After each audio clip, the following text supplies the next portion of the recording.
I've got a hostage in the basement. Can't tell you who. Can't tell you where. But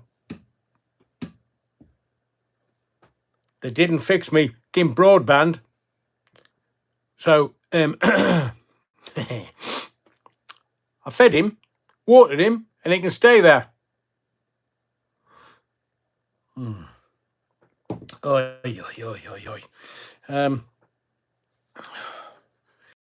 Right, where are we? Yes, parish notes. I'll just but that's, secret me and you. EE, you're not getting back until you fix my broadband, you bunch of bastards. Just in the parish notes, printers not, so the network in the house doesn't work. So the printer's not on the network, so I can't print me notes off. He's done all of the boosters around the house and gone, well, I don't know why it's orange. I said, it's not orange, it's EE, you thick twat. Oh, maybe I shouldn't have said that. But he didn't fix it. Didn't. Jim will fix it. So if this drops out at any point, you can just imagine my Tourette's are going to kick in. So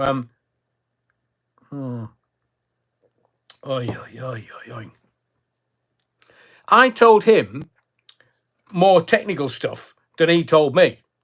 And he was just like, well, I'll go through didn't. So I said to him, look, you're a BT engineer. So why are you out here as a BT engineer when it's an EE engineer that I want? Because their equipment is proper shite. Technical term that we use in radio. And he said, well, I said, we had BT. It was bloody bomb-proof.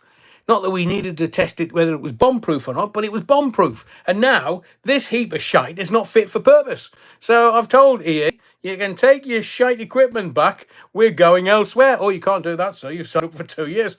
I think you'll find you can go off.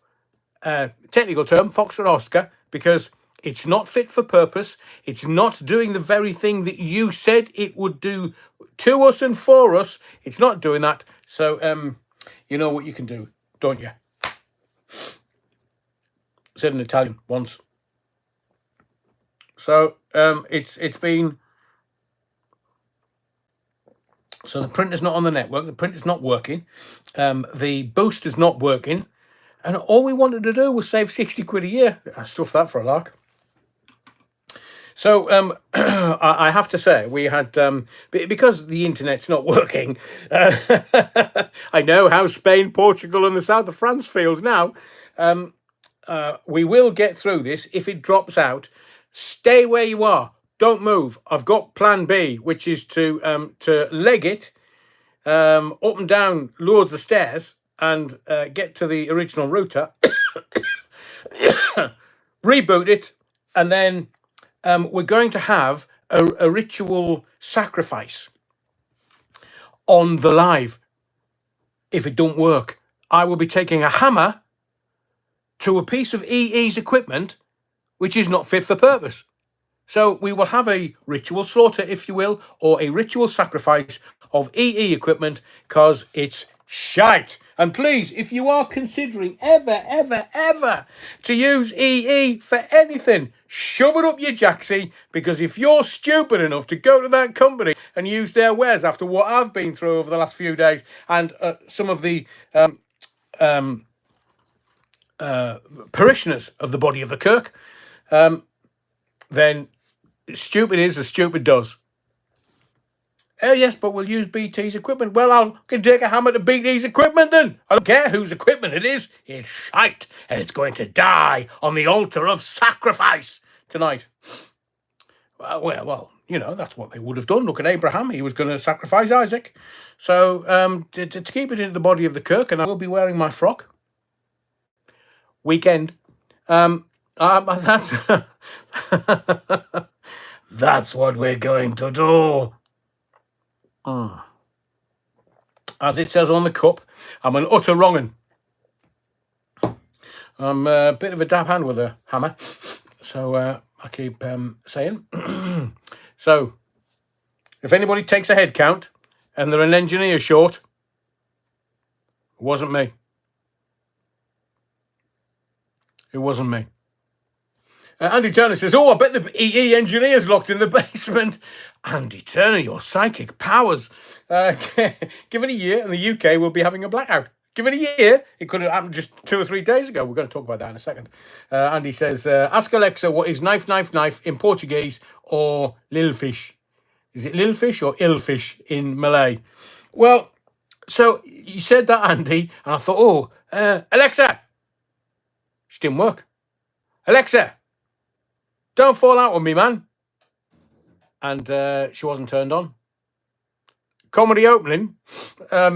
So we'll have to do the knife, knife, knife in Portuguese. Oh, God, I love their custard tarts, the Portuguese. Stuart says, evening, Rev, because it's a warm one this evening. You're not getting any hibiscus. That's reverend abuse. How very dare you? That's reverend abuse. I mean, oh, hang on a second. I'm just getting a cup of Jaeger bomb with some ice cubes to warm the hibiscus. Anything ice cold in this weather. I mean, we are very English. We go, oh, bugger that, it's bloody freezing. And then it gets to being too warm and it's, oh, bugger that, it's too warm. There's never the Goldilocks temperature around, is there? So Stuart's asked Alexa what... hang on a sec. Knife, knife, knife is Portuguese. I don't think. But we'll try it. We'll try it on another live, possibly on Sunday. Oh, by the way, just before we start, because we were doing the parish notes, we had a beautiful. Well, it was Jim, as in the Jim Bowen, was buried last Saturday. So well, we decided as an homage to Jim that we the choir boys, Sister Mary, although she did bring some of the nuns who were a bit rowdy and a bit noisy. I never thought that nuns were like that. And brought popcorn and everything. Oh, bloody hell. When they started on the crisps and the sweets, man. I mean, I know they've got to get the pleasure somehow, other than the cucumber patch. But we had a special screening of Conclave in the body of the kirk during the week. And it was lovely. Ralph Fiennes should have got the Oscar, to be fair. And the choir boys were, Reverend, Your Eminence, is that really how it's going to go in the Vatican City? I said, no. There'll be some shagging and there'll be some other bits and pieces. Probably some other bits and pieces which I've just edited because I just don't want to get into trouble with the Catholic Church. But, they'll be locked up within Vatican City before anybody says anything. Yeah, wrong.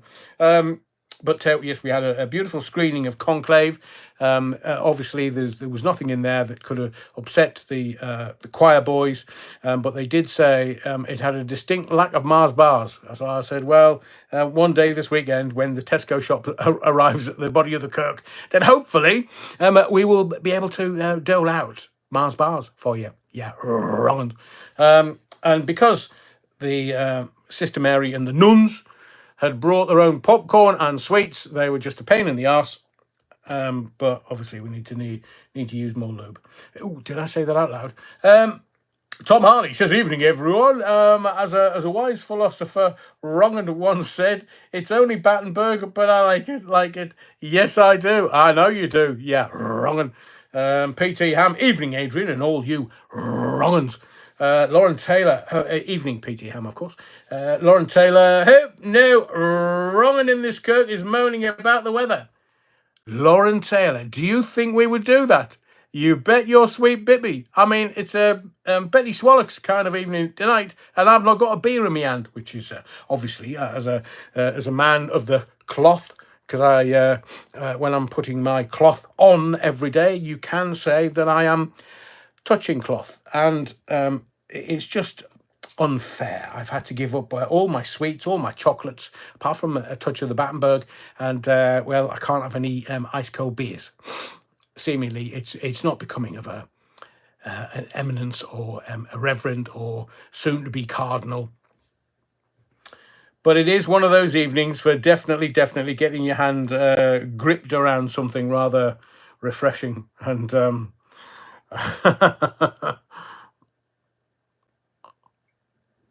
Leeds, you're wrongin'. Evening, Adrian. Marching on together. I might have known you'd turn up. Welcome, Leeds. All I can say is congratulations. But 32 minutes, 1973, Ian Porterfield, as the man Brian Moore said on ITV, Sunderland, the underdogs, are in the lead. But enjoy your Premiership season, because I think it's going to be a long time before Sunderland return there. And I do hope you keep your manager that got you up to the Premiership, because I think he's done rather spiffing, to say the least. And Phil the Van, evening, folks. I'm out walking the dog. Oh, I say, nice growler, Pete the Van. Phil the Van. I can't even say it now because I'm thinking about growlers. So, Stephen Hall, evening, Adrian, Andy B, evening all, Tower Block Tracy, evening, Perverts. My new book comes on Friday entitled Adventures on the Marmite Motorway. Watch it. Make sure that your driving capabilities are well within hand, Tower Block Tracy, because I do understand while you're driving, you do like to have it in hand. Louise Hampson, evening one and all, yeah, Roggins, and Karen's in the body of the Kirk. So, to everyone else, thank you very much for your comments. We'll get round to them soon. But as I say, tonight a bit of a... what's Andrew James said now? Fixed text. Fry an egg outside and tell some people you can cook without a stove and without touching a thing. You will eco in awe. Is that Swahili, Andrew James? Johannes Bowles, enjoyed your vid about Alex Belfield. Thank you, Johannes. We will get round to that, because I understand the original video that was put up, that was taken down by YouTube, has now reappeared again. So they've obviously given them an opportunity to delete the libelous content. Des Ashton, are we all having a happy Beltane? Oh, I say, Des, is it Beltane? I went and forgotten. I mean, terrible. I went to a ceremony called Beltane Fire in Edinburgh, and what Beltane Fire consists of is just people running around naked in public. And because it's a pagan festival, the cops can't arrest you, seemingly. So before anyone asks, we are not taking our kit off for a Beltane Fire ceremony this evening. Yeah, wrong-uns. No, don't matter how hard you protest. See what I did there? Pun intended. Don't care how hard you protest. We're not having a Beltane. I mean, they paint themselves and they run around I mean, being a man of a sensitive nature and a man of the cloth, I was traumatized by people running around with body paint on and doing things in public in front of tens of thousands of other people in Edinburgh. Google it. You'll be able to see. Google it. What else was I going to say? Oh, we'll get to the bottom. Andrew James, have you read the blue book about Billy Spears, Rev? No, not the... no, not yet. Should I announce it now before we get into stuff? I bought Jeremy Vine's new book. It's called Murder on Line 1, and it was released a couple of days ago. So I'm in that because Jeremy has agreed to come on at some point when we can arrange it, when we can get our diaries together. But he's agreed to come on for an interview. So we're going to, I have to be doing my research. Wear your hair long, babe. You can't go wrong. Oh, Johannes, what can I say? Sandra, Adrian, will you be going to Wembley if your team get there for final? Sandra, I'm only going to go to Wembley if you're there. So if it's us versus the Blades, then we'll have a bit of a livener on Wembley Way. Because I've never been to Wembley. Well, I've been to Wembley, but it was for an Eagles concert 20-odd years ago. Oi. I doubt we're going to get to Wembley. I think we're either going to play Middlesbrough or Coventry in our playoffs. And it doesn't... I think it's going to end in tears, Sandra. But I think Sheffield United are going to get third place and win the playoffs at Wembley and be in the Premiership next year. So... at least we got some supporters. We got somebody I know is a Burnley supporter. Who was that? Anyway, let me just set up my screen. because the printer is not working right. We've got some questions this evening, and only the three, because I will say, and I want to make this announcement, tomorrow night we're doing an election special from 10 o'clock.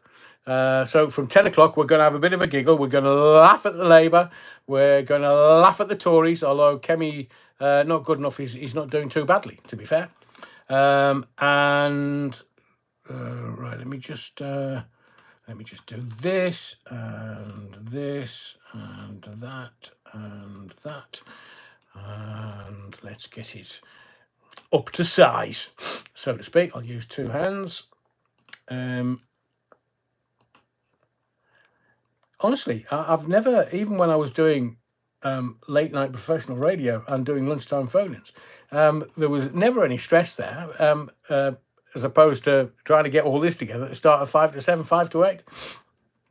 So the next live is Sunday, 4th of May. That's this coming Sunday. It is Star Wars Day. It's May the 4th. Be with you. Well, you've never heard that one before. Well, Star Wars Day. We've done the parish notes. Told you about, if you haven't managed to see Conclave, it's heartily recommended. Some nice twists in there and very well scripted. So the sermon this evening is going to be Pakistan versus India. We're not talking cricket. We're talking nukes and Kashmir and Led Zeppelin and PMQs. Jeffrey Epstein. I told you back in December he was going to make an appearance in 2025 and you didn't believe me. You just thought, oh, he's been on the hibiscus and the Jaeger bombs again, Reverend. Surely. Go and have a lie down. What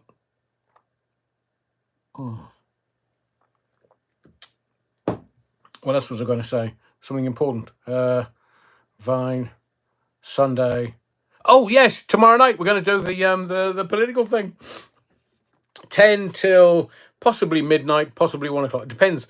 We're going to just we did it with the general election, and I really enjoyed doing it. I really enjoyed the way there was all the interaction. We were just having a bit of a giggle and taking the proverbial out of the parasitic classes, the establishment, the royals, and everybody. So we're going to do it again tomorrow night from 10 o'clock. So if you're not doing anything tomorrow night, I'll open the window so it's there's a breeze, so you won't get any hibiscus vapors. And so we're going to do it tomorrow night, 10 o'clock. So this evening, we're going to talk about Epstein, PMQs. Labour, no. They do know. They know that they are right in the shite. That's the technical term, obviously. I don't want you repeating what I'm talking about this evening out in polite society, because if you do that, well, you might get arrested. I'm going to talk about Jeffrey Epstein and his New Mexico ranch. Oh, what? We're not talking about Epstein Island, the Lolita Express. More information coming. And I'm not going to tell you yet. And we're going to talk about, well, they're probably going to stick it up the Khyber Diamond. I'm not joking. Pakistan and India are proper kicking off. I mean, I saw this bit of video where the guards on the border are just like dancing around, and I was looking at that thinking, well, they're not fighting men. They're not even fighting women. They're not even handbags at dawn. They've got like pom-poms on their shoes and they're dancing about. It's a bit like us doing our English dancing. Can't even remember what it's called now. And, well, you know, they're not fighting men. Thank you, Andy. Really appreciate it. So we'll talk about it all kicking off up the Khyber Pass. We'll ask the question, whatever happened to... hang on a second. When I had to... do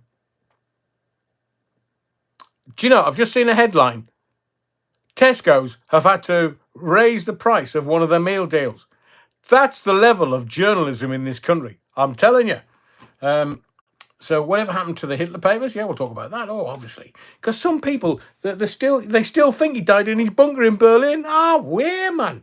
We'll talk about Mark Carney. I'm going to give you some interesting information about young Mark. And Liz Hurley. Have you not asked the question, why is Liz Hurley like, she must be 165 now. She's not, be respectful, Adrian. But she's banging the Yakey breaky heart bloke, seemingly, according to the newspapers. And then I thought, how do we in shite, man? What's Liz Hully doing? Why is she doing all this thing? And I can tell you, she's in Epstein's black book, little black book, size queen. Before you start, oh, nearly finished that. We'll talk about Spain, Portugal, and the south of France.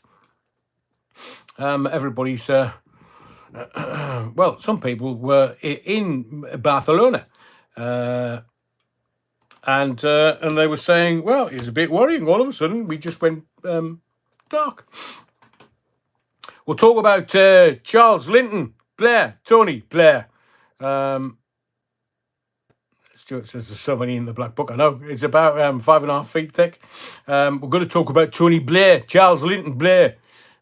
He's been having a word with Tuti Akia, who I'm sure knows that he's done. He's finished. He's gone. We can talk about the Sycamore Gap tree, but we can't talk about the Sycamore Gap trial. And yeah, obviously we'll talk about Conclave and anything else that comes into our mind. I want to talk about young Alex Belfield for a moment before we kind of get into some of the more serious stuff. He's being released June 15th, and I felt that wise heads should prevail here. Now, I get that he's probably going to come out full of piss and vinegar. I get it. But this is not the time to do that. This is not time for retribution. This is not a time for doing anything that will get him sent back to prison. I do believe that the Nottinghamshire Post were correct, and they've obviously got the measure of him, and they contacted YouTube. Now, the original video was taken down, and somebody said to me in one of the comments, Adrian, the video gone back up 3 hours after you made your video. Well, my video wasn't really in alignment with anything that they're doing on The Voice of Treason. But I had a look. There's 20 minutes I'm never going to get back. And it's interesting, if you look at it strategically, if you look at it, he wants you to remember, if you're a fan or not a fan, or if you watched during lockdown, he wants you to remember how it was in lockdown. And life's moved on. We are dealing with much more difficult things than lockdowns. That's so 2020. But he's edited out the libelous comment about Mr. Justice Saney and his wife, which, I mean, he knows the internet's forever, so there will be copies of that particular video floating around on archive.org, and I think it's a folly. I think it's silly. So I do understand that that's his engine room, that's his driver, that's where he's got most of his subs, and I think, I'm not quite sure whether it's Hayden Parker or whether it's Belfield or whether it's another one of his team, if he genuinely had anybody else. I know that Alex worked very hard, always did. But somebody somewhere has had an oh shit moment. They've gone, oh shit. It sounds like a grumbleweed to me, the voice. I'm not sure which one, but it's going to be interesting. And as I've said previously, I want wise heads to prevail on every level, in every way, because he has to take time to come out. Not out. He did that at the court case. So he can, he's going to start and do some shows fairly quickly, but he needs, I would suggest, a month to 6 weeks of nothingness, of just planting his feet on the ground, walking out into the garden, maybe with a bit of vodka. But late night vodka and Alex don't mix. They really don't mix. So, depending on what the probation service put in place for him, as far as his license conditions are concerned, nobody knows until he comes out, and that'll be Alex. I don't think that information will be freely available in the public domain, although some people may have it and some people may pass that on to me. But what I'm calling for are wise heads to prevail. Somebody said, oh, that Adrian Allen, oh, I bet he'll, when Alex comes out, he'll disappear off YouTube. No, I think you find I won't. And because a lot of people are passing comment on something that they really don't know. I know Alex. Alex knows me. And I'm not one. Well, he knows. He knows. So, no. And if you look at all the other videos that I've done and all the lives that I've done, this is live 168 tonight. So I've done, let's have a look, 300, possibly 350 hours worth of broadcasting without mentioning him. And some people are, it's the usual bots. Evening, Giles. It's the usual bots. Oh, he's living rent-free in your head. No, he's not. It's like, I interviewed David Icke on the BBC. That's probably why I got sacked from the BBC. I interviewed David Icke on the BBC 20 years ago, 2004, I think it was. And it was David Icke's 73rd birthday a couple of days ago. So actually, I've got other things to think about, much more important stuff to think about. And some of the things that I'm going to bring to you tonight are much more important. But I just, for my audience here that come regularly to these lives, I just want you to get some context and some understanding around why I could make 10 Alex Belfield videos per day, every day, until he comes out of jail. But that's not where I want to go with the channel. There's these lives and other things that I've got in hand. So, but I get it. Some of his fans have to spit bile somehow, some way. But I'm telling you, and my predictions will come true. That he's had. Sorry, I just saw a lag there. Alex has had a traumatic experience, and he's got the sword of Damocles hanging over his head. His Voice of Treason YouTube channel, one more strike, it's gone. Forever disappeared. It's already been demonetized. Evening, Hayden. Beata says, and the fans would still, they wouldn't understand. I know, Beata. So I'm kind of, what's the old Alien promo line? They can't hear you scream in space. I don't have to prove who I am.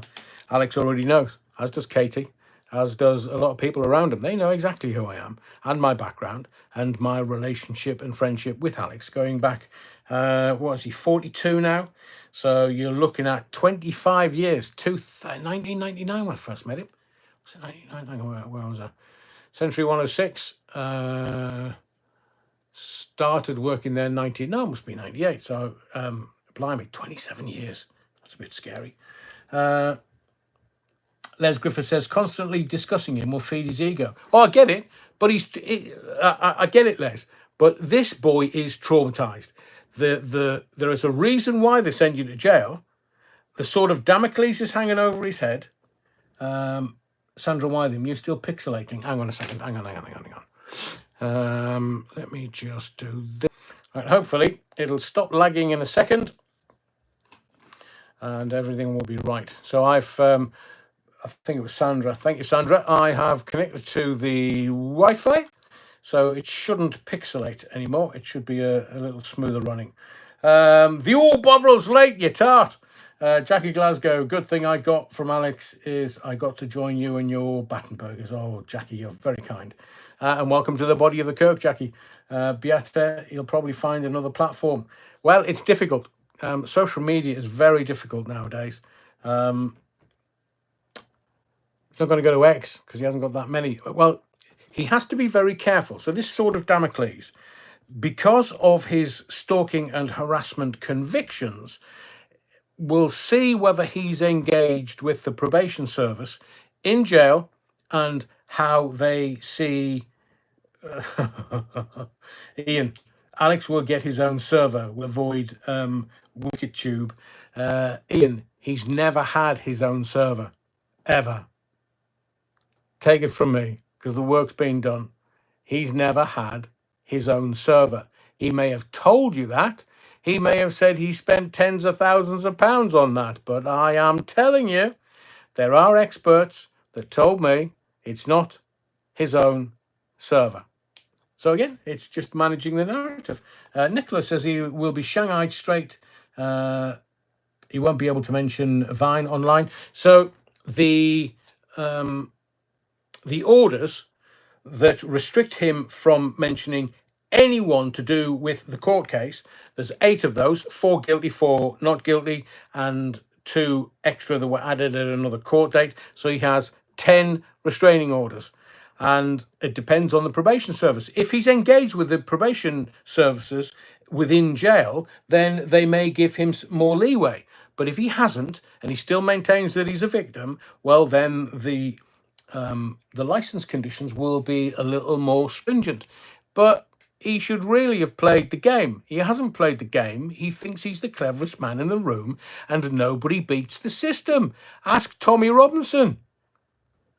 Chancellor Rachel Reeves is being investigated over late declaration of theatre tickets. Why, man.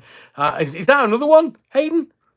I mean, that woman, the Labour Party front bench have got some neck, and it's the timing of everything. I mean, we may as well get into what's happening tomorrow night. We'll get away from young Alex. Kaz987 says, it's not his own server, it's Tarquin in a mankini. Oh, please, my eyes, my eyes. Des Ashton, we've been watching the snooker. What a load of balls. Is that Ed Bulls? Des? Yeah, Cuban Pig got that. And Lauren Taylor, me too. Staying in the Kirk with you lot. Never trusted him as soon as he started asking for money. Ian, you're most welcome. It's challenging because if you, and this goes for all human beings and social media, if you read something written on social media, it tends to be a little bit more believable, which is why so many people take so many other people in, because they're just going, oh yes, this, that, and there's one character on X who literally just flies a kite with every post because he's attention farming, I think that's what they call it. So it's very difficult, Ian. I completely get it. So no, I wasn't having a go. And it's a sign of a gentleman that acknowledges that you've learned something new. Brilliant, Ian. Welcome to the body of the Kirk, sir. Beata, I thought the voice was Robin Colville from the Grumbleweeds. Beata, you're a lot sharper than I've taken you for. No flies on you. And Sandra Wytham, we're not voting in our area. Why are you not voting, Sandra? Because this is the thing. And call me a conspiratorial theorist, or call me a cynical old tart if you wish. Have you noticed how beautiful it is at this time of the year? When in any other time of the year, it's like a shitty grey colour. You get up, there's a bit of sunshine, you think, oh, today's going to be a beautiful day. And then by 9:30, they've gone out, sprayed the clouds, boof, no sun. And yet, when they want you to go out and vote, you can have sunshine because they don't want it to rain when they want everybody to come out of their houses and go down and vote for whomever you're going to vote for. And hang on, what's English Bottle Cap said now? Hello, peeps. Hello, English Bottle Cap. So they want us to go out and they want us to vote. The thing is, the more people that goes out and votes, then the less chance the Labour are going to have many Labour councils around the country. Vixtech says cloud spraying. What the actual foxtrot? Leah says councils don't all vote on the same day. Oh, Ian, hang on. No vote, don't pay council tax. Oh, very good. But I think that's why they kind of get you by the short and curlies. Because if you do go out and vote and you still got to pay the council tax, they'll just get you by your sphericals and go, right, cough. How much for? Well, it's gone up by £5,000, so you can an extra £100 a week. Honestly, at least Dick Turpin wore a mask. What was I going to say? It was going to dovetail beautifully. Johannes, boys, don't you vote by post? Yeah, there is that option. But I like the whole sort of. I like to go down to the polling office or the local school and say, "Hello, everyone. Can't tell you who I'm voting for, but it's not bloody Labour." The system's all corrupt, man. So Fern's in the body of the Kirk. Fern votes by post. Stephen Hall, corrupt. I completely agree, Stephen. And Des Ashton, Adrian for Pope. Do I have to wear those red shoes though, Des? And do I have to shave my head? I've got to lie on a bed that's like not comfortable or anything, and it's abstinence. Mind you, my stage of life, no change there. Just the washing up will pile up. Hayden says the new probe comes after the Chancellor attended a show at the National Theatre over Christmas, but did not add the donation to her MP's register of interests until March. MPs have to register in 28 days. What can I say? Rachel from Accounts, yeah, thieving tart. That's called corruption where I'm from. If you've got politicians receiving freebies, not declaring them, and then enjoying those freebies, that is... oh, thank you, the Bovril. I can swear now, if me Tourette's kick in. Thank you, the Bovril. Welcome to the body of the Kirk. Les Griffiths. The thing is, though, nowadays in 2025, we all know that they are all on the take. They're all on the grift. How am I going to run this? Some of them go to WEF and Davos for freebies.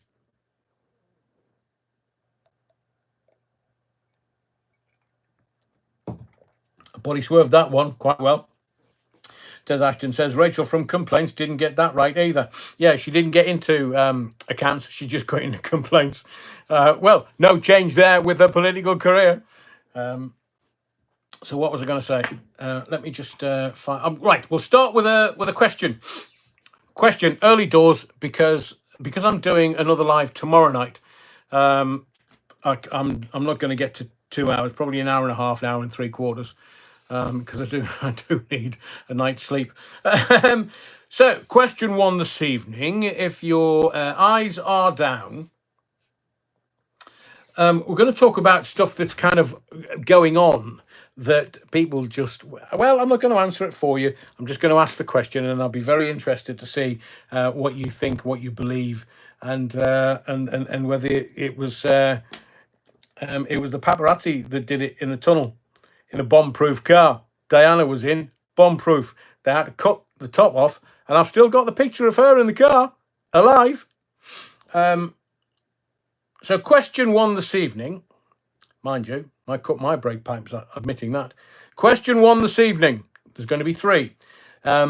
Question one, did Virginia Giuffre kill herself, or do you think she was Epsteined? So, 1, killed herself. 2, Epsteined. 1, killed herself, suicide, or 2, Epsteined. Let me just have a look at that. It's good to see... Hang on, Alison's in the body of the Kirk. It's good to see that... that not that it's an echo chamber... Johannes believes she topped herself. NF8 says Kaz. Everybody thinks she was. There's Andy H, who's normally a straight talking guy, has put down 2 1s because, well, we don't want men in black in shades knocking on our front door in the middle of the night, do we? But she did say I'm not suicidal. So I was listening to... I'll leave her name out of this for the moment, and I'll tell you some of the information that she gave. But some of the other victims are now speaking and defending themselves, and they're saying individually, I am not suicidal. But Virginia said that. And most people... Les, yes, I've heard that, or 3 in protective custody. Well, do you know, the last 5 years, anything is possible. It's been weird and wacky and wonderful over the last 5 years. So it could be, yeah, she could be in witness protection. Jackie Glasgow says, half. Could she have been planning it when she said she only had a short time to live? Oh, Jackie. Very good point. Very, very good point. But what would she... I mean, she's got the millions. Seemingly, did she leave her husband, or her husband left her a couple of years ago? So it's been very traumatic. Cuban Pete, you scurrilous bugger. I'm not repeating that, man. Blimey. It was bad enough saying that Diana was murdered. But there are certain members of the royal family I would suggest not to get into her helicopter. There was a Twitter feed where she said that she is no way suicidal, and if anything should happen to her, don't give up.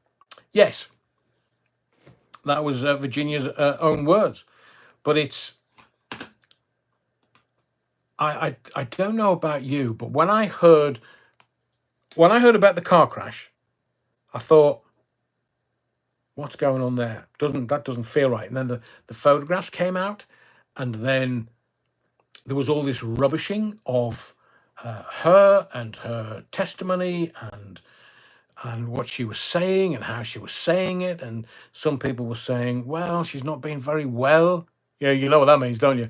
She's not been very well recently, and well, she's a poorly puppy, and well, and you just think, hang on a second, I get the trauma, but these people commenting on her behalf, saying certain things, and then we find out, I mean, it was 2 weeks later, I think, and all of a sudden she's committed suicide.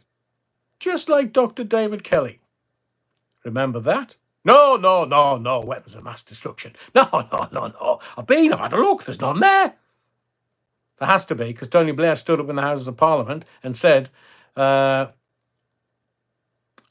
and present danger. 45 minutes he could be sending stuff over and bombing this country in 45 minutes. I mean, it made everybody pay attention.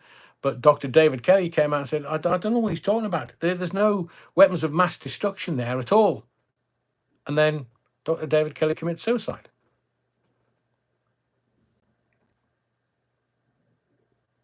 What, you want me to Epstein myself? Don't be silly. And now Virginia Giuffre. I mean, for me, whenever I always look at first timing. So this was released on the day that the Pope was buried.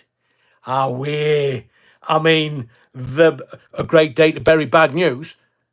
And there was stuff coming out when the Pope died. And, well, I said to you, I thought he'd been dead for a few weeks.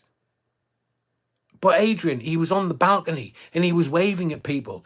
Well, so was Jim Bowen. And then on Easter Monday, a bit like the Christ is arisen, he snuffs it. And then a week later, he's interred.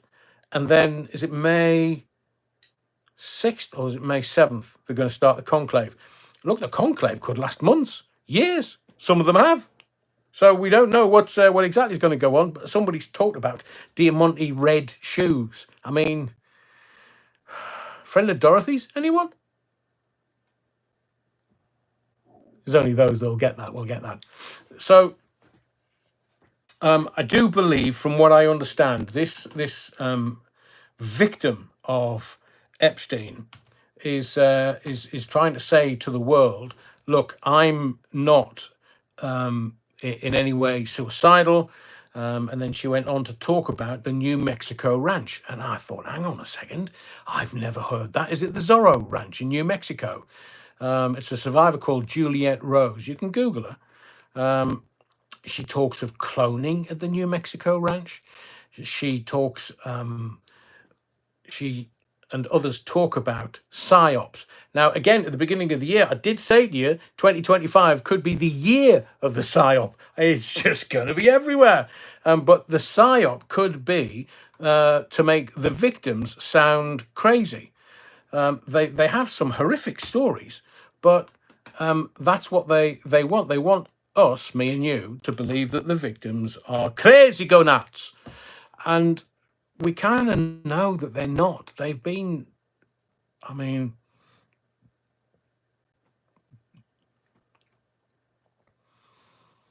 Sorry, I'm just flicking through my legal books in my head, just trying to work out what I can and can't say. Oh, please. I mean, there are certain people that just have appeared in Jeffrey Epstein's little black book and on the Lolita Express numerous times. And there are some people whose wives have left them because of their association with Jeffrey Epstein. I'm talking about Bill Gates' missus. She's like, here, Bill, off you go, mate. No, I don't care what you've done and what you say you haven't done. But no, and I'm paraphrasing, of course. But these victims didn't hold back when they named names, because they said, this is what happened. And there's Ponce Andrew. He's, well, the timing. So the Pope, biggest story in town for a week. It's all this. He's the people's Pope. He's that. He's the other. Didn't stop the bloody kiddie fiddling, though, did he? No, Catholics, scum. So that story hits the newspapers. It's all on the front pages, and it's keeping every other major story off the front and out of the mainstream media, the propaganda peddlers. And then Virginia Giuffre kind of dies, and it gets hardly any coverage. I mean, that's bigger than the Pope. But no, oh, the people's Pope, they're going to inter him. And it was all the timing. And then I just thought, hang on a second. The week before the Pope carked it with a heart attack, seemingly, oh, thank you for taking me to the balcony. What, you want me to take you up the alley? No, just to the balcony. Just this once. I forgot what I was going to say. I'm desperately. I'm working on 6 or 7 different levels here, and I'm desperately trying to field my way through the minefield. Oh yes, that's what I was going to say. So the week before the Pope dies, there's Andrew, bit smiley. Now he's a curmudgeonly old bugger, and he's not for smiling. Is old Andrew. I have met him, but he's not for. He's a bit up his own arse, so to speak. It's a comedy opening for you if you wish. I'm not taking it. And he's just a curmudgeonly old bagger, for want of a better term. And the week before the Pope was sniffing it, he was quite jolly at the Easter Royal Family Church gathering. And I remember seeing it, and I do have the newspapers. I remember looking at it thinking, Andrew, you tart, what you got to be happy about? You don't need me to tell you, do you? So I thought, well, what you got to be happy about, Andy, mate? Have you been out in East Lothian playing golf again? Or what's going on? Johanna's boys, that's very good. Maybe somebody gave him a new teddy bear. Well, they'd have to take a new Polaroid, and it'd have to be in a certain position. Face down with its head in the pillow. Hang on a second. Ghislaine Maxwell would be the next to meet an excellent. Hayden, you're ahead of us, but with us, because I was having that conversation with somebody the other day, because she's in kind of the American equivalent to an open prison, isn't she? Oh, I say, they're all going to take them out, not for a walk, not hand in hand, but out. And if they can get to Epstein, they can get to anybody. Look, if they can murder a bloody princess in a car in a tunnel in Paris, they can take anybody out. Normally in a helicopter. There was one of the Kennedys was taken out when his light aircraft crashed. They don't happen that often. Maybe somebody got that. Francis was topped several years ago. Pope Francis. Oh, Frank. I was wondering who you were talking about there, Les. Tom Harney's, he don't sweat much for a fat lad. I know, I've got those photographs where he does sweat much for a fat lad. And, his pupils are awfully dilated. I've no idea why that could be. Maybe it was just the time of the day, or he was just out having a jolly old time, dancing to some proper pop tunes, pop-tastic rave tunes, or something that made his pupils dilate. I've admittedly been in a similar circumstance when I've been out to nightclubs and danced to my heart's content. The pic with Virginia Roberts was fake. It was bloody freezing in London that night. They were inside though, Johannes. They weren't outside. And his legal team first said, "Oh no, picture's being doctored. No, that's not true." And then when more information came out, it was like, "Oh right, sorry. How many millions do you want, Virginia?" Andrew and chalk lines. Yeah, get it, Aiden. Maybe they left her out for a day trip to the seaside. Maybe even a boat ride, like her daddy.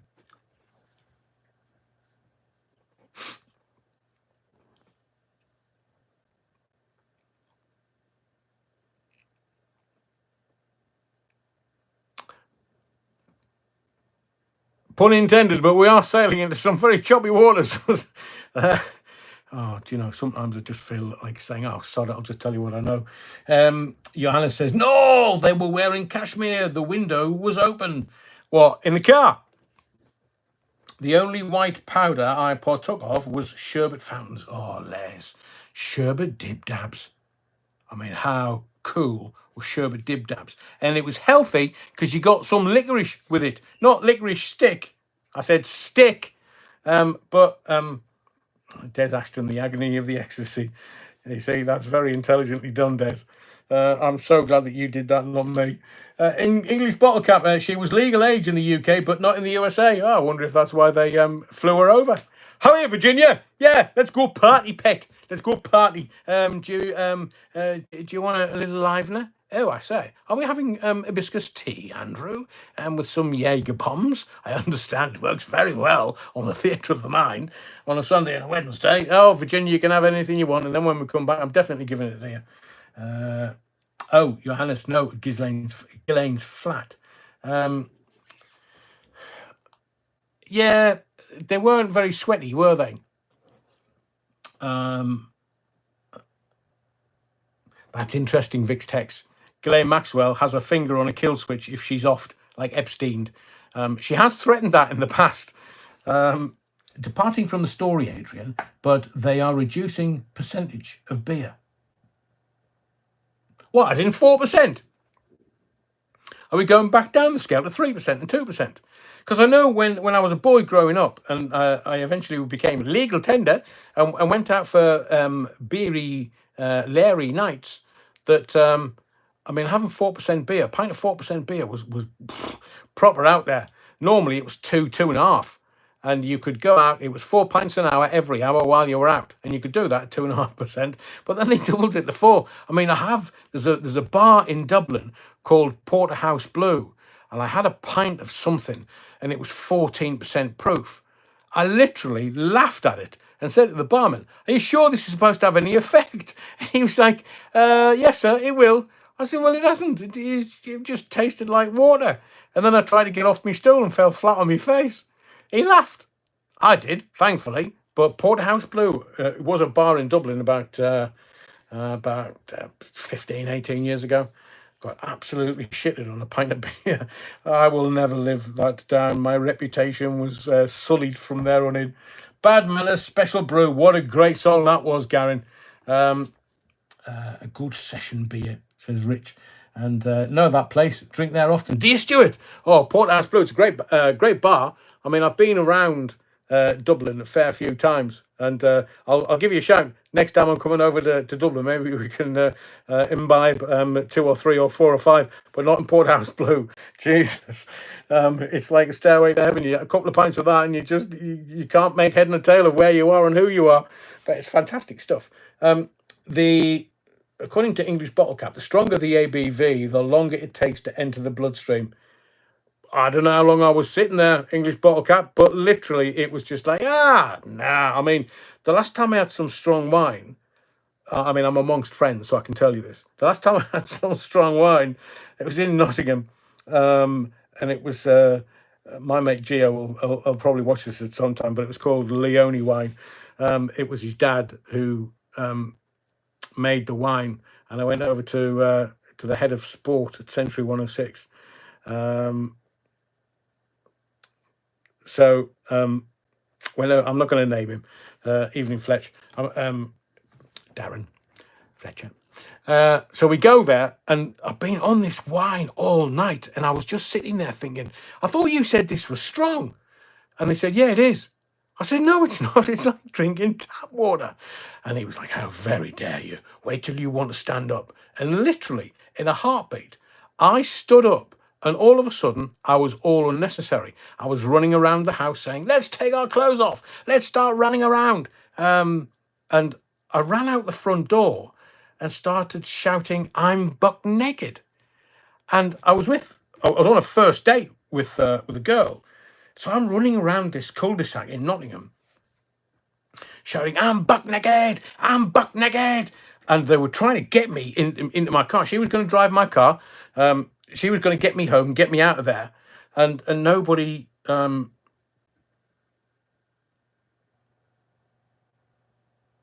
bless you. So they get me in the car, and Fletch and Gio said, get him home, and don't let him out the house. I mean, I had a thumping hangover for 3 days. But because I was running around, flinging my clothes around and running around, I'm buck naked. Obviously, the curtains were twitching around the cul-de-sac.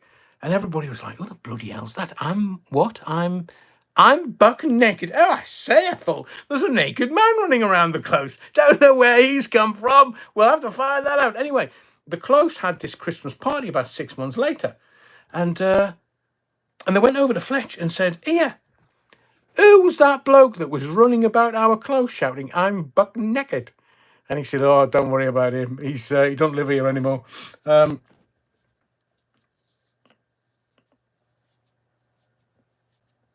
on, Lauren. I was just trying to lighten the mood. At least it wasn't Erica Rowe. Now, people of a certain age will remember who Erica Rowe is still. So back to Theakston's. Lovely. Stuart says, didn't take you for a streaker, Adrian. Neither did Fletch, neither did the whole close, and neither did I. I woke up the following morning, and the girl that I was seeing was, can you remember anything of last night? I said, well, I remember drinking that wine, which wasn't very strong, and then, no, I can't remember anything. And she was like, well, you took your clothes off and you ran around shouting, I'm buck naked. I said, wasn't that from Hill Street Blues? She said, I don't know where it was from, but everybody knew what you were doing. I say, and they call it the streak. There is some comedy in there, but I want to get back to serious because we've been going nearly an hour, and I want to get more in. Anyway, let's do question 2 because there's only 3. I'm asking you this question now before we get back to Epstein and the like, because I'm sure that everybody in the theatre of the mind, in the body of the Kirk this evening, learned or was taught a musical instrument at school. Now, the latest data is that 1 in 6 kids now play recorder. It's falling out of fashion. You know, the recorder, can you imagine that high-pitched whine of a thing that you kind of went into I don't know about your school, but at my school, comprehensive school, had 2 big music rooms, and they would have one that have all the recorders in there, and it was just a shrill, high pitched blowing there, commonly opening. But seemingly, according to the Royal Schools of Music, recorder is one of the most given up instruments. But the piano and keyboards are still the most popular. Electric guitar and bass is still in there. The orchestral instruments. I'm a classically trained cellist. So technically, I would say that I was taught cello and violin at school to quite a decent standard. But my question for you, question 2 of the evening is, did you learn a musical instrument at school? It's 1 for yes, 2 for no. 1 for yes, 2 for no. If you want to tell us what that instrument was, it won't go any further. You are amongst friends. That hurt. My dad saved his real wood recorder to pass on to me. Blimey. Lauren Taylor, it's guitar and ukulele.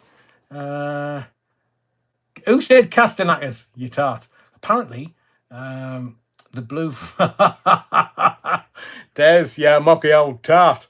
1 for yes, 2 for no. Loads of people are saying no. I think that... That's such a shame. Piano, drums and trumpet, says Stuart. Blimey, I bet it wasn't peaceful in your house.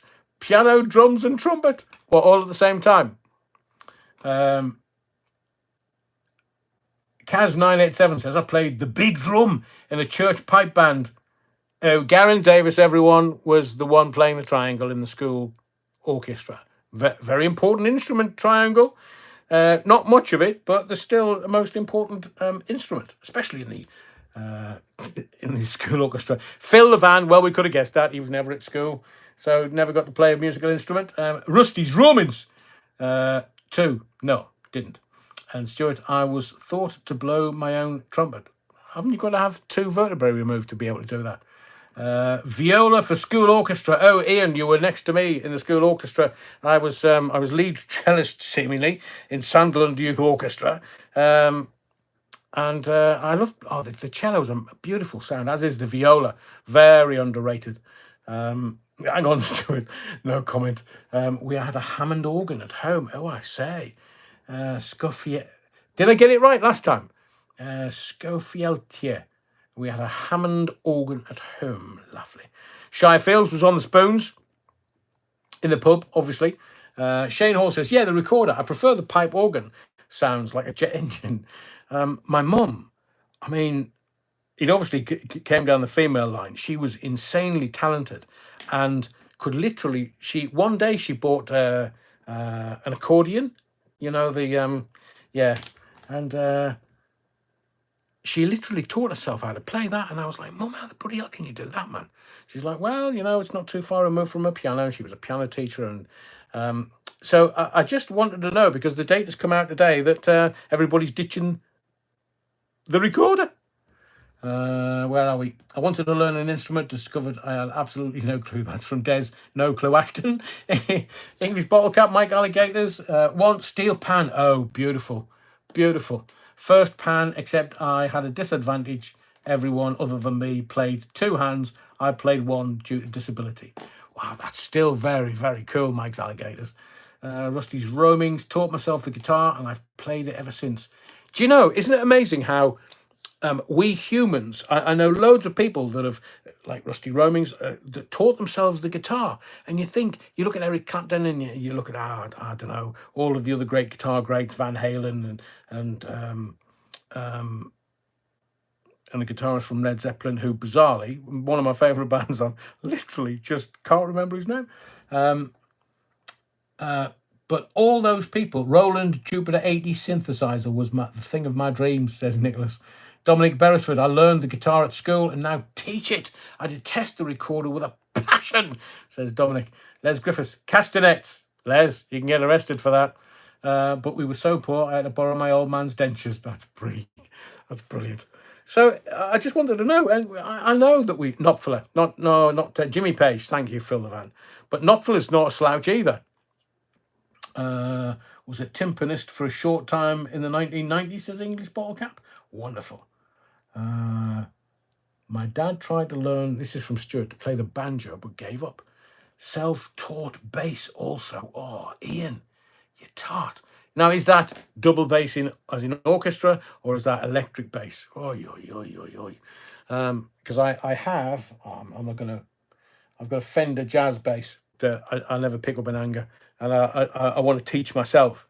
But just wanted to know what kind of talent we had in the body of the Kirk, if ever we need to put an orchestra together for maybe Christmas. Andy H, I remember them recorders used to come in a cotton bag with a drawstring. Yeah, if you could get one of those. Oh, electric, Ian McGee. Oh, God, I just love the bass guitar, electric bass guitar. We have some comedians in tonight. Laugh, says the U-Buffalo. What have they been saying now?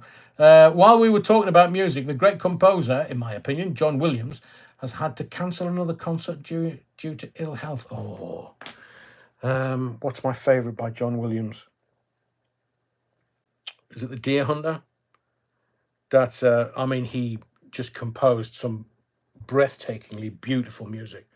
My grandma could play the mouth organ. I'm sure your granddad was very happy with that, Shire Fields. Shire Fines, sorry. I haven't got my gogs on. Eyesight's shocking. I had to search it. It's a melodica. Oh, I say, Rich. The second Doctor Who played a recorder. Did he? What, with that long scarf? Alison, I could play by ear and my nan's piano chopsticks, of course. Wonderful. Super Ted. Super Ted. The only instrument invented in America was the banjo. Was it? What about the mouth organ? I've seen some of those films. Top of 69 built a few electric guitar kits. Can't play because my arm's buggered, but I am learning. Oh, top of 69. If I need any work done on my my Fender bass, I'll definitely bring it up to you. And Des Ashton, Cavatina was Stanley Myers and used in the Deer Hunter. So what's John Williams' best? Off the top of my head.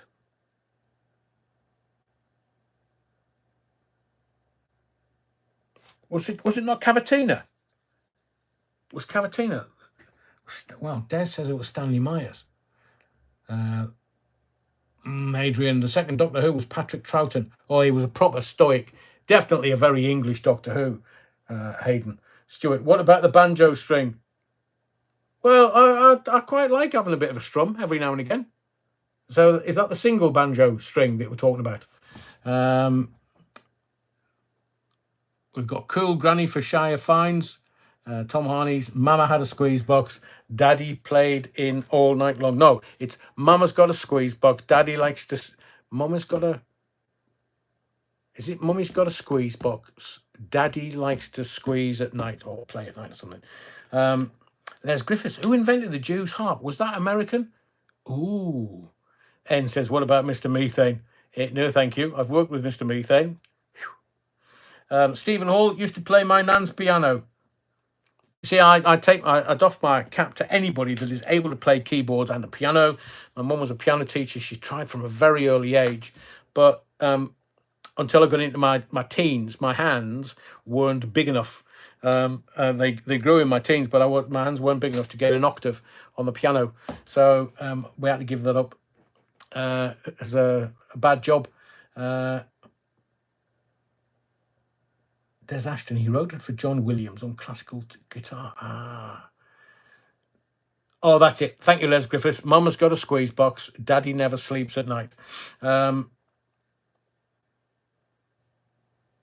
says he's the best self-trained, world's only performing flatulist.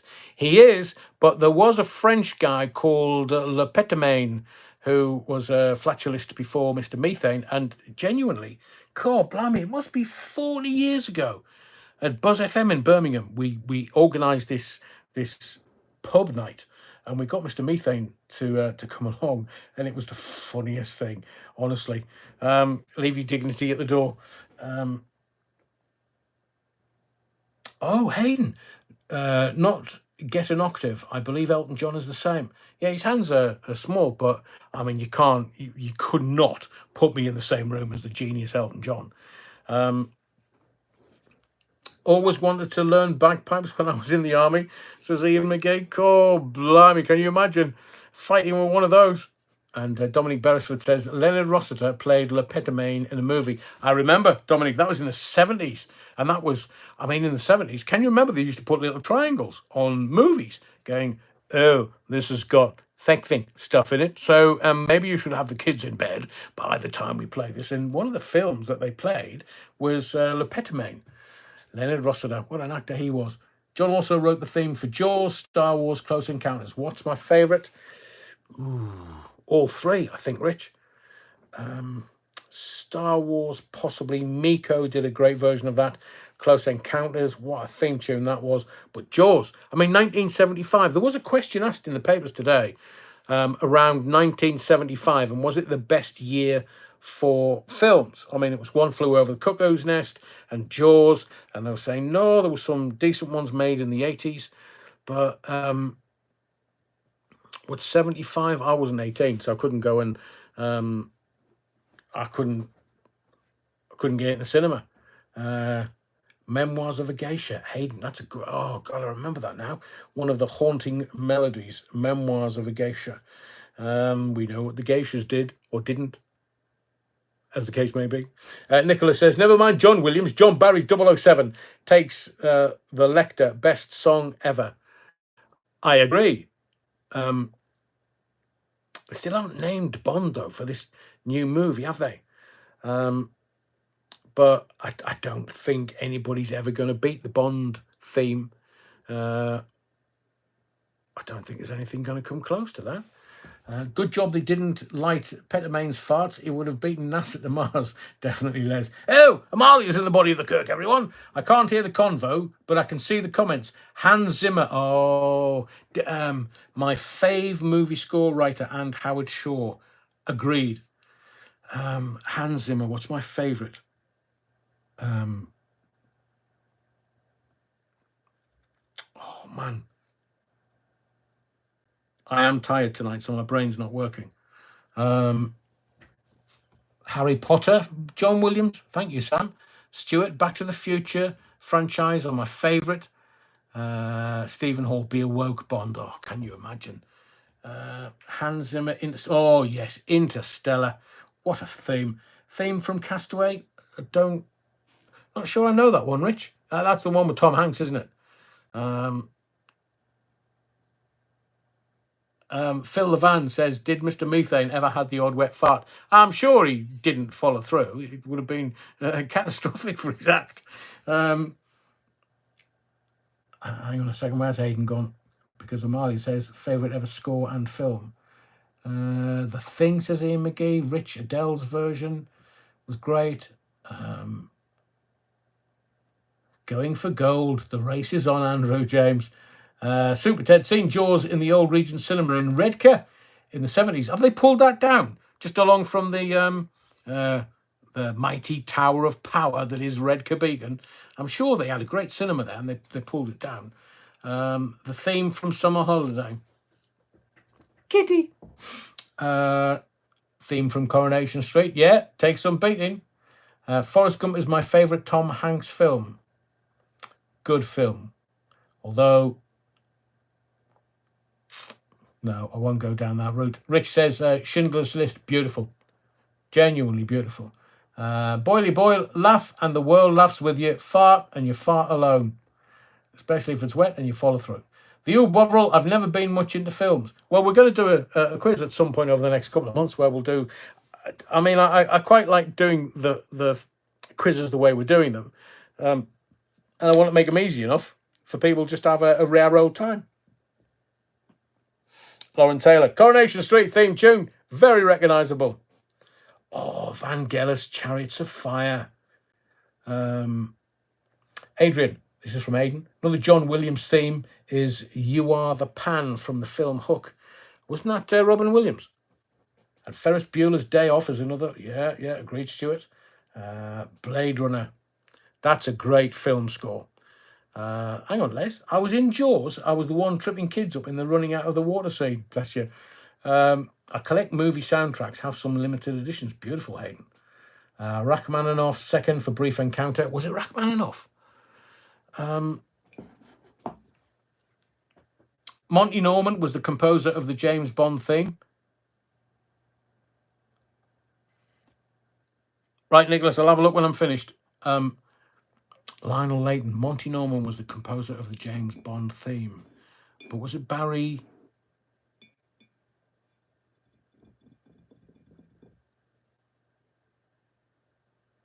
I'm trying to think.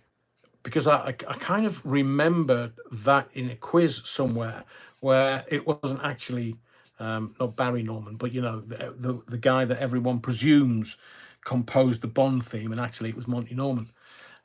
Schindler's List from Pop-Eyed Wazza, Andrew James. John Parr singing theme song in Running Man. John Parr, gentleman. I mean, I know I've told you the story before of meeting him and interviewing him at Time Tease Television. Les Griffiths, genuinely a super nice guy, lovely guy. Les Griffiths, theme from The Deer Hunter. Shostakovich, theme from The Gadfly, says Tom Harneys. Oh, I say, Tom. My son wrote some beautiful score. It never found a home, but I can listen again and again. Would love Adrian to hear it. Amalia, I'd love to hear it. Is it video or we can sort that out via X, I think. I'd love to. I'm always up for giving anybody a hand up in some way, shape or form, even if it's just listen to it and acknowledge a great talent. James Barry, the old Bovril. Stuart, The Goonies. Can't remember that one. Stuart. Andrew James, listen to the songs in The Exterminator. Great song for a low-budget pulp movie. Fiddler on the Roof. Oi, oi, oi, oi, oi. Great Wet Sunday movie. It is. Oh, God, who was the guy that played the... Oh, I can see him as well. Topol. I love Fiddler on the Roof and went to see it in London a couple of years ago with the new Mrs. Allen and family. And what a production. What a production. Into music, Gladiator always gives me shivers. Yeah, with you, Shire Fines. Topol, not Topal, Tom. John Williams orchestrated the movie Fiddler on the Roof. Did he? Wow. Thank you, Super Ted. No, it's quite poorly. Popeyed Wazza. Empire of the Sun. Wasn't that... oh, man. Wasn't that the Ryuichi Sakamoto? Was that... Am I thinking about the right Empire of the Sun? With Christian Bale as a young lad? The Bovril. We will be here for hours now talking about films. Oh, the script's gone out the window. It's completely gone out the window. I was only going to do 90 minutes. Once you get me talking about music. Oh, Michelle. Music from The Godfather. Everybody will be sitting, looking at the screen going, yeah, just nodding acknowledgement. The Good, the Bad and the Ugly. Oh, yes, Sam. Yes. Gremlins. Yeah, that was... I saw that at the cinema. And I don't know about you, but when you first see Gremlins... it wasn't scary, but it was such a great premise that the little feckers were just taking over the world. Stephen Hall, been so many good movie themes. Oh, interesting, Andrew James. In the City by Joe Walsh in The Warriors. Know the film, love the film, and Joe Walsh, Life's Been Good is one of my... The full version, the full version is one of my favourite songs of all time. From back in the day. Bridge Too Far soundtrack, Paulie Galtieri. Yeah. We should do one about vintage UK TV. Oh, definitely. I've got a book with like everything that's ever been made in TV. Historically, of course. Wow, Rich, I've never watched The Godfather. Oh, Rich, you got to. At some point, you've got to. Hang on a second. I think this is Hayden. The film Empire of the Sun was again written by John Williams. I have that on a limited edition CD. Limited to 5,000 worldwide. Wow. Hayden, have I got that right? The right film with Christian Bale. Star Wars, says Mark Ogden. Yeah, fantastic, Mark. Dreamer. Merry Christmas, Mr. Lawrence. Wasn't that Ryuichi Sakamoto with David Bowie? Beautifully. I mean, just fantastic. Stuart says, I saw Gremlins in the cinema. Went with my class in school. Such a good film. Fern's... nominated Merry Christmas, Mr. Lawrence. It was very of its time, but it's still to this day revered. Hayden says, yes, Christian Bale, yes, and Nigel Havers. Talking Pictures TV has so much vintage stuff. Stephen Hall, thank you for that. I've got a book with everything kind of named in it. Bought it, must have been 30 years ago. Marley says, Merry Christmas, Mr. Lawrence. Christian Bale, where are you, Amalia? That was brilliant as Bowie was in it. Yeah, Bowie, what a legend. Adrian, do you remember the lamentable comedy Curry and Chips? I don't. Do I? Nuki Brown says, you might have to give me some clues, Les. Not sure if I remember Curry and Chips. Although I do many an evening staggering from the pub home. Nuki Brown, the piece Berlin Song. Can't remember what film it's from. Anybody remember the piece Berlin Song and what it was from? Thank you, Rich. Pop-eyed Wazza, John Malkovich too. Oh yeah, great actor. Stuart, When Harry Met Sally. I don't think that film was about the music, Stuart. You're wrong. That Kiss, says Fern. In which film, Fern? Ennio Morricone. Was it Kimai? Ennio Morricone?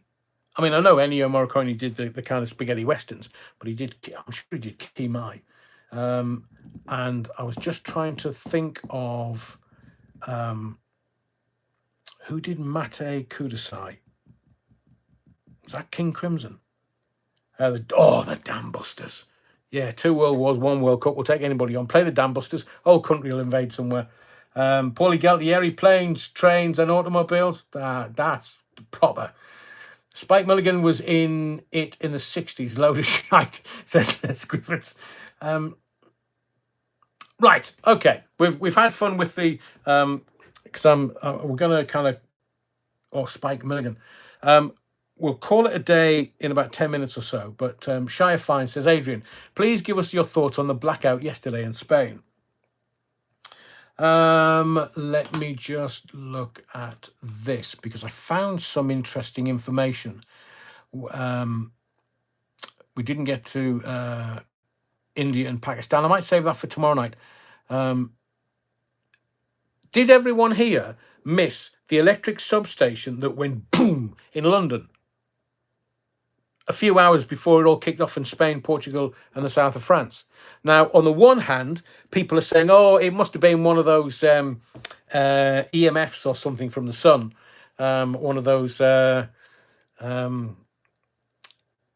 trying to think of a clean word for it.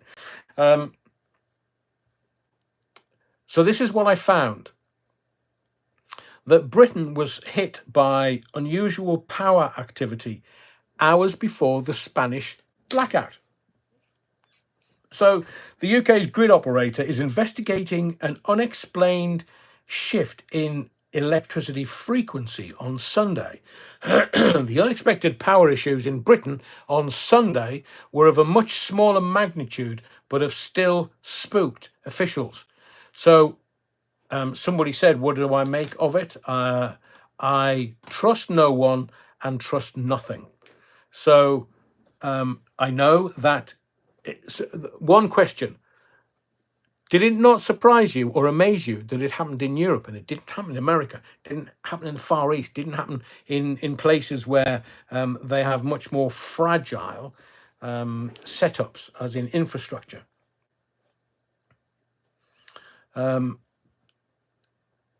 My take, there's a rabbit away here.